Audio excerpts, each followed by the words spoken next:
السلام عليكم ورحمة الله وبركاته. النهاردة معنا فيديو جديد. عندنا شاشة توشيبا زي ما احنا شايفين كده. هنشغل الشاشة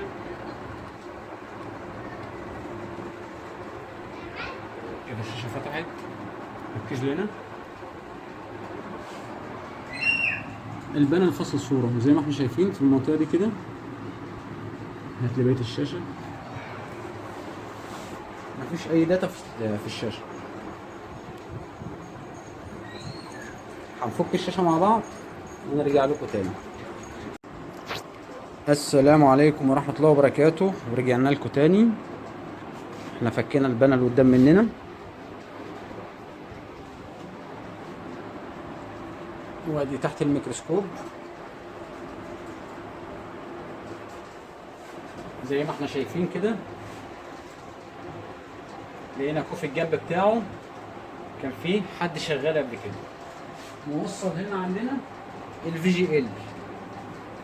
طيب احنا اول حاجه هنبدا نرفع الفولتيات على كوف الجنب، وعشان نرفع فولتيات كوف الجنب لازم ناخد بيانات الكوف. الكوف ده رقمه ان تي 6123 اتش. الداتا شيت بتاعت الكوف زي ما احنا شايفين هنا. انا نزلت الداتا شيت بتاعت الكوف. عندنا ادي الفي جي اتش وادي الفي جي ال. دول اهم 2 بوينت يهمونا في الفيديو في البيانات. هنرجع تاني للشاشه. امسك يا عم. هنتجه للنقط اللي احنا حددناها من الداتا شيت وهنرفع الفولتيات. اول حاجه هنثبت على الارضي وهنطلع. موجود هنا عندي -6، يعني الفي جي ال كده مظبوط معايا. وقف. ورجعنا تاني، معلش كان في واحد دخل المحل. هنبدأ نرفع الفولت تاني مع بعض.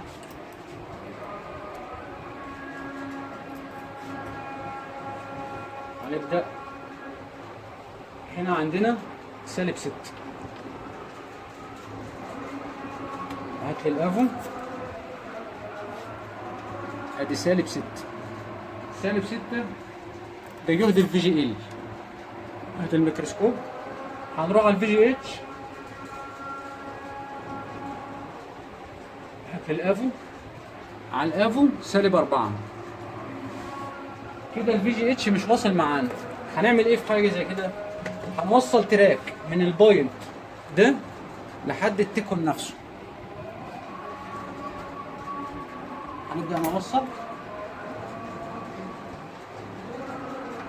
نفصل الشاشة باور.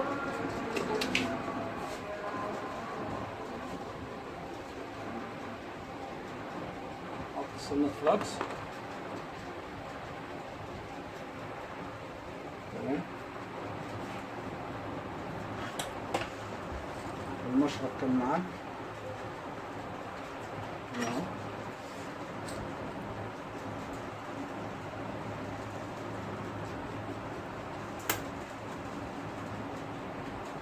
المكوة تسخن بس معانا.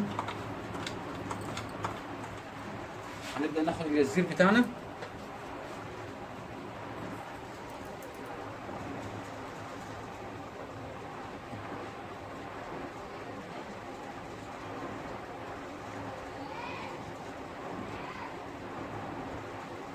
تمام.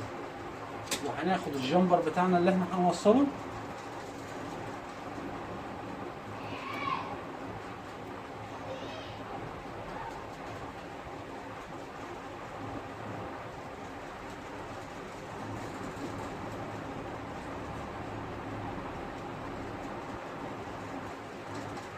كده احنا وصلنا ايه؟ التراك بتاعنا الاولاني. هناخد مقاس السلك بتاعنا ونمشيه على الشاشة كده كده. هنا كده. ونرفع الزيادة. هنبدأ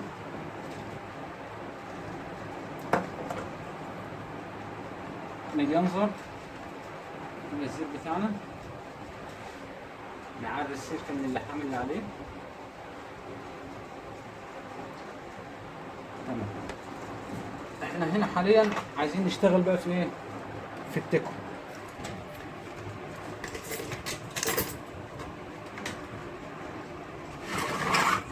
هنبدأ ندخل على التكون بالميكروسكوب، هنرفع الشاشة كده مع بعض وندخل فيها جوه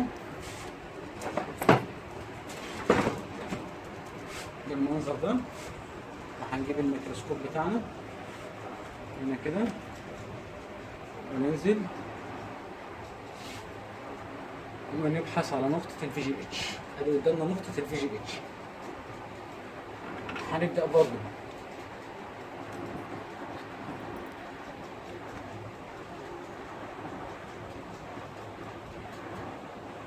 هنديها برضه الزير.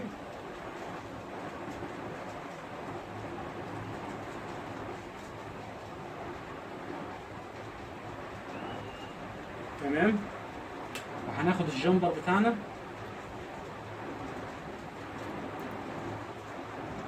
ونبدأ نعمل عملية توصيل.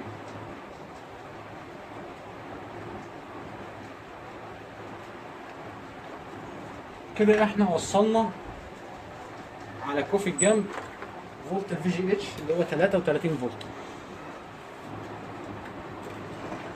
نرجع الشاشة ورا شوية ونوصل الشاشة باور.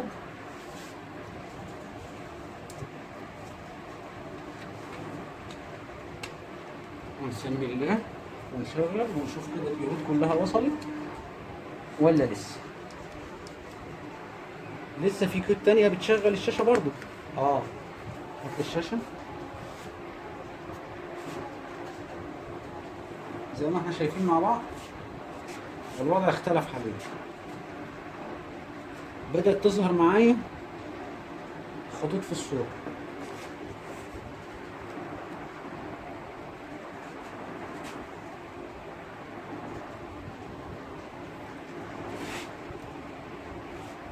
هنرفع الفولتيات بتاعتنا برضو ونتأكد انها واصلة.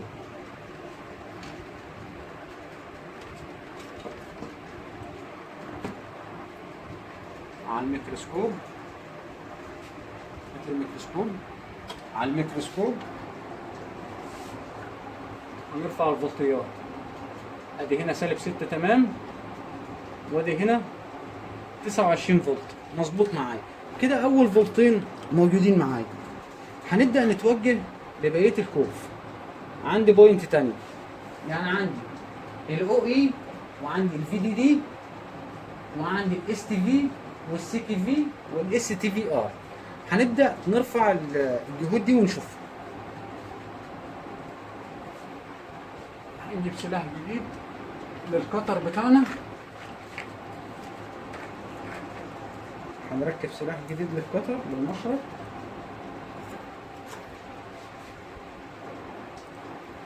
وهنعمل عملية تعرية لباقي الفولتيات.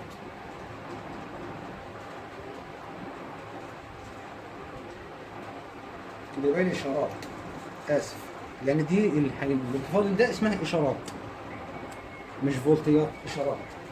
فالمفروض إنها تترفع بالإسلسكوب. هنطفي الشاشة بالمنظر ده كده، وهنعمل عملية كشف موبايل فولتيات. عندنا 1 2 3 4 ونقول لك النقطة بتاعته.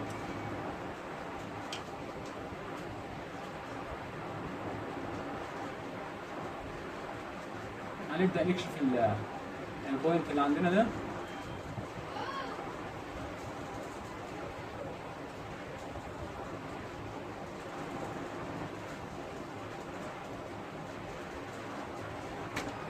بالمنظر ده كده.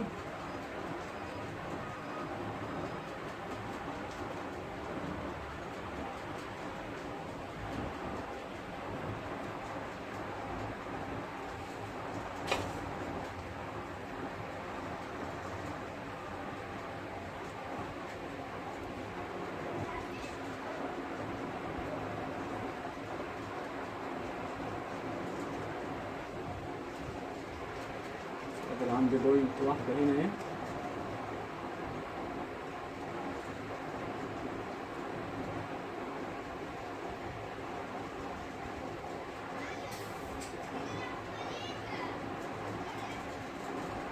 كده انا كشفت البوينت بتاعتي. هنوصل الشاشة باور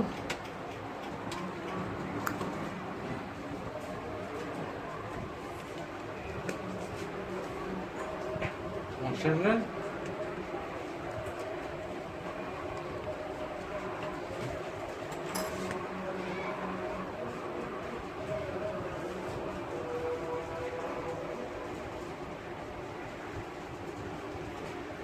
ركز كده معايا يا عم.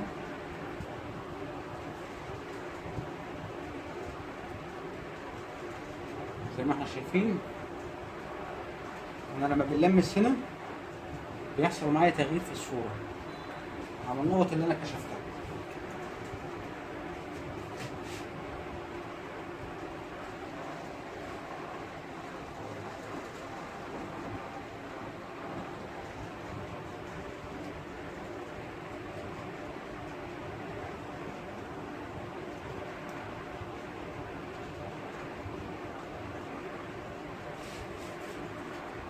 الاو اي لما بنلمس عليها دي بوينت الاو اي.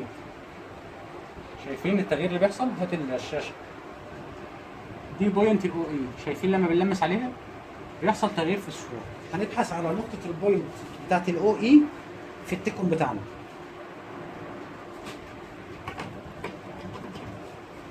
هنرفع فولتها الاول هنا كده، نثبت خطي. هنا موجود عندي بالملي فولت 400 ملي فولت. تمام. هنبدأ نسحب الشاشة ندخلها معايا جوه تحت الميكروسكوب المنظر ده، ونبحث على بوينت الاو اي في التكو.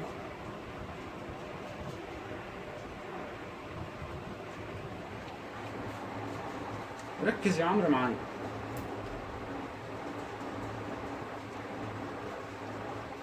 هنبدأ نبحث على الاو اي.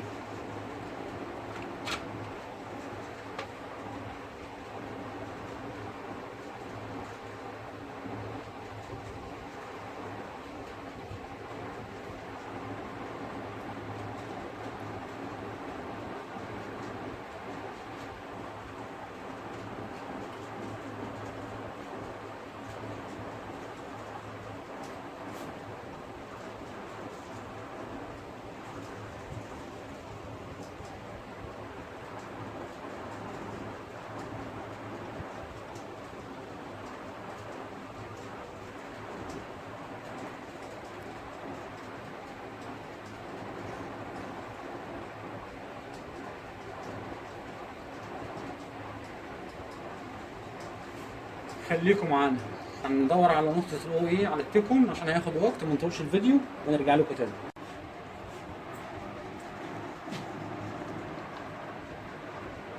ورجعنا لكم تاني، معلش في ناس بتدخل بس المحل.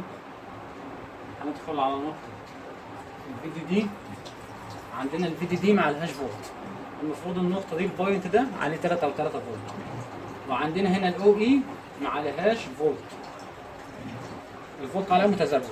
اول حاجه هنعملها هنبدا نوصل تراك الفي دي دي بال3 و3 عشان نوسع لنفسنا.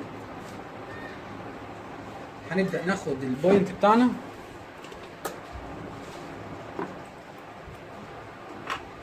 كده. انا عندي فاصل في تراكين لحد دلوقتي.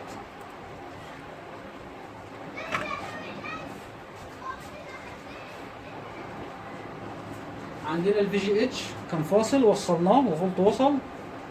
عندنا الفي دي دي برضو فاصل. هنبدأ نوصل تراك للفي دي دي.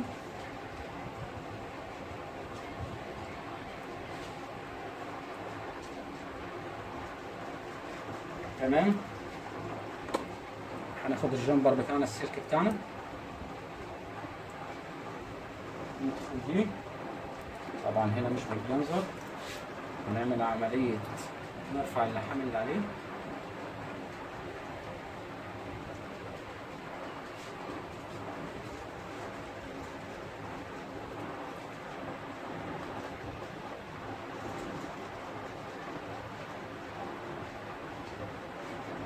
كده احنا خدناه معانا، برضو نفس الحركة.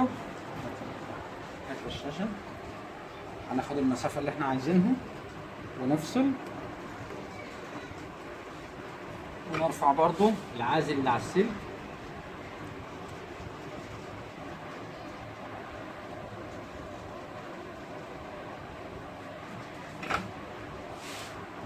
وانا عندي هنا الفي دي دي البوينت بتاعه موجود. هنرفع الشاشة تحت الميكروسكوب عشان انتوا تشوفوا معايا.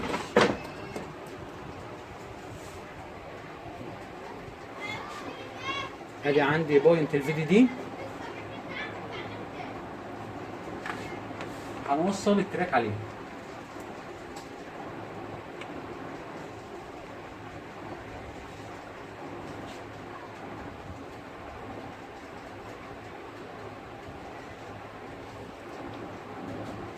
هناخد التراك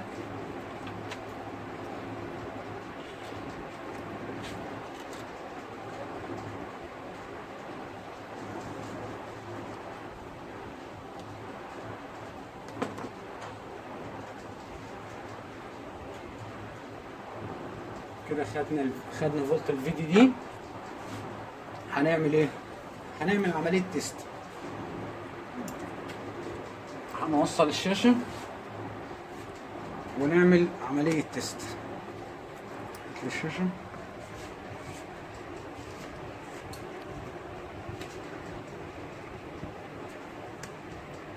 زي ما احنا شايفين في تغيير حصل برضو في الشاشة معانا. تمام.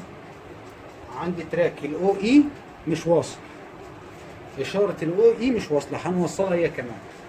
بس قبل ما نوصلها هنرفع الفولت على الفي دي دي، نتأكد ان التلاتة وتلاتة واصلة معانا.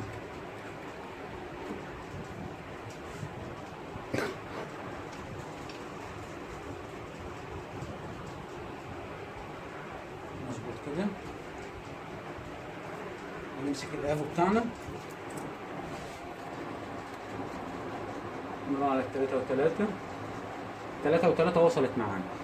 كده احنا عندنا الاو اي على البوينت ده 2.8. تمام.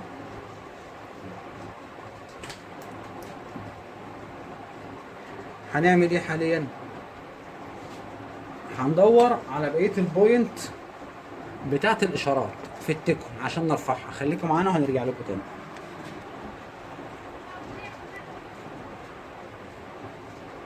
احنا كده وصلنا الاو اي، وهنبدأ نوصل الاس تي في.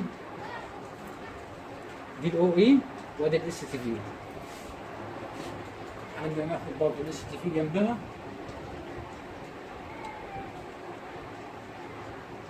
ادي الاس تي في.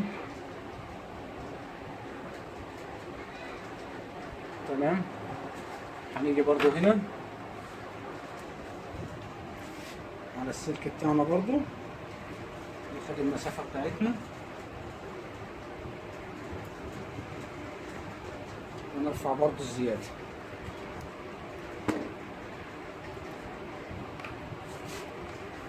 ونمرر العملية جديد عشان نرفع العازل اللي عليه.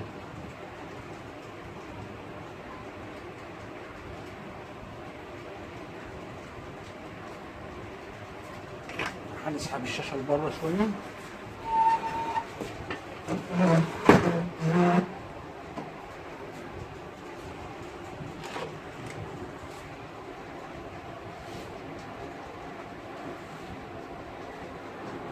هنبدأ ندخل برضو على الكوف. هنبدأ ناخد الاس تي في اللي هي البوينت ده،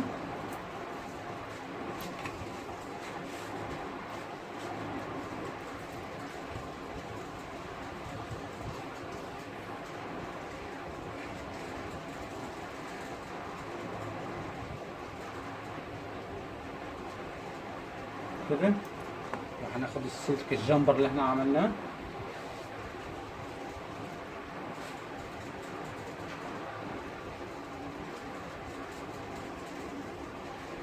وهنعمل تيست برضو ونشوف.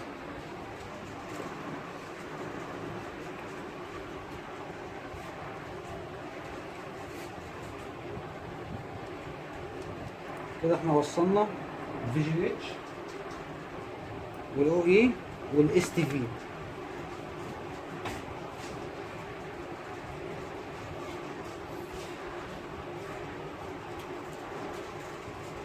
نبدأ نرفع الفولت على الفي دي دي.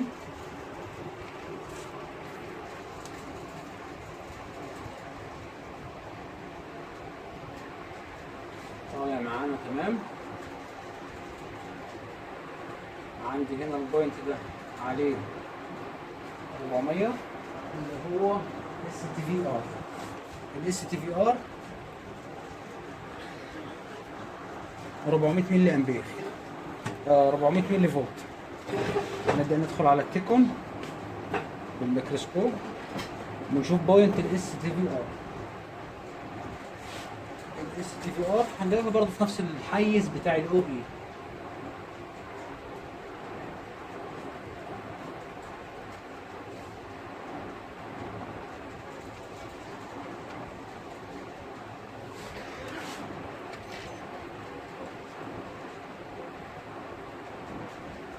اس تي في او اي عندنا هنا اس تي في ار. البوينت ده هنرفع الفولت عليه ونشوف كام. دي اشارات.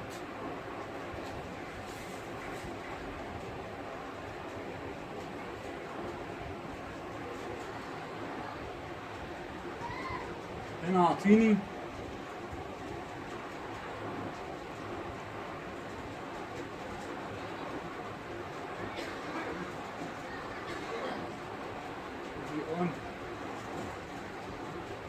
2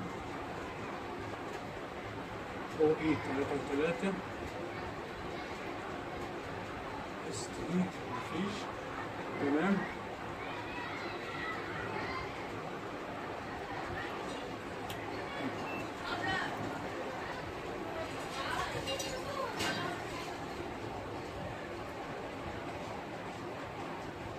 كده في عندي شورت في الدنيا.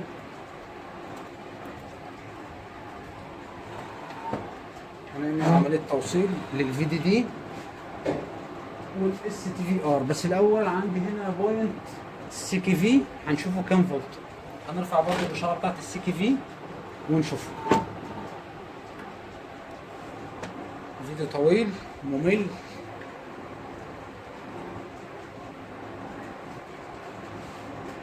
نيجي على الكوف، البوينت اللي في النص ده السي كي في. هنرفعه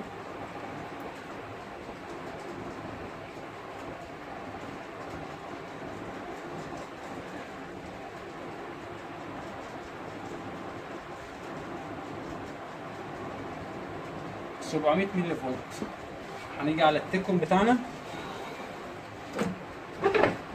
هو عاطيني 700 ملي فولت. هنيجي على التيكون بتاعنا وندور على السي كي في.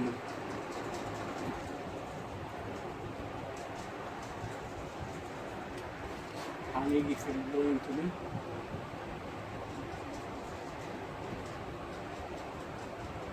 عايزين ندور على السي كي في.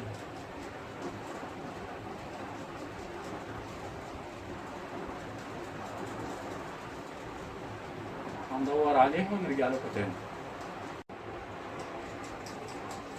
ورجعنا لكم تاني. معلش في ناس بتدخل المحل.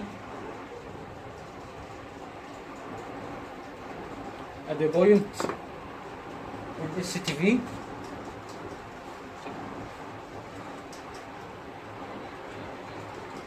هنبدأ نوصل الاس تي في مع بعض.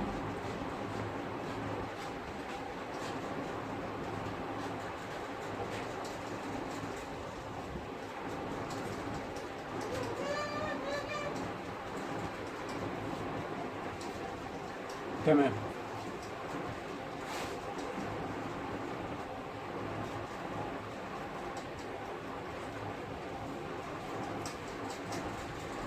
هنبدأ نوصل الاس تي في مع بعض.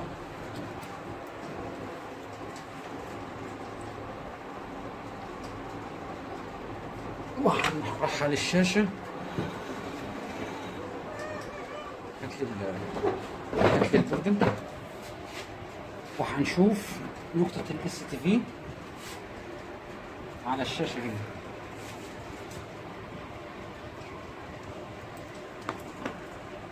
ادي كده الاس تي في معانا.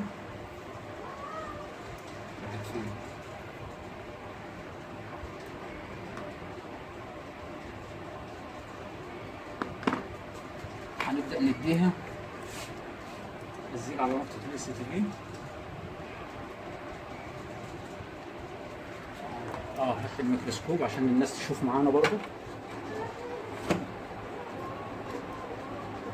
انا حطيت على بوينت الاس تي في هنا ايه، حطيت عليها الزير، قصدي نقطة السي كي في دي، السي كي في، معلش اسف اصل وصلنا نقط كتير. ادي السي كي في البوينت بتاعها اهو، حطينا عليها الزير. هنبدأ ناخد الجامبر بتاعنا راح فين، هنا اهو.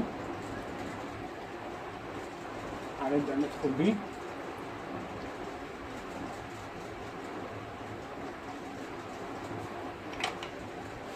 كده احنا وصلنا السي كي في رخرة. هنشوف فاضل كام بوينت ما توصلوش.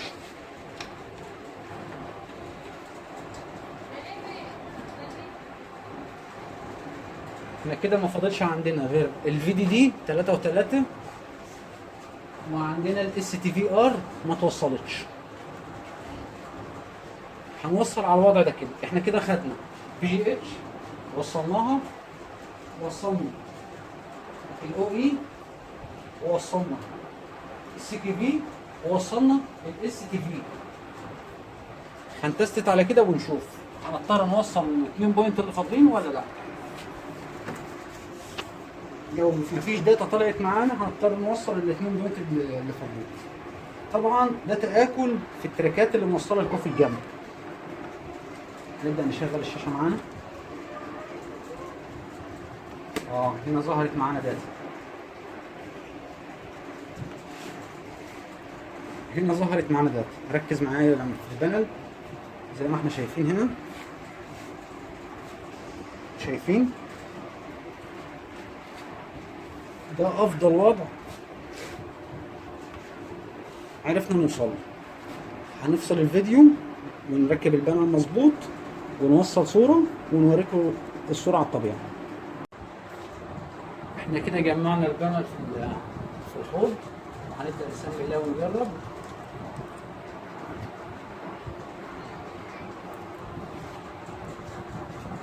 كده البانل اشتغل معانا. طبعا زي ما احنا شايفين هنا دي مشكلة ودي مشكلة. طبعا غير خطوط الجنب. نبدأ نوصل اتش دي، نوصل صورة نشوف الصورة عاملة ايه. كده احنا حلينا مشكلة الشاشة دي.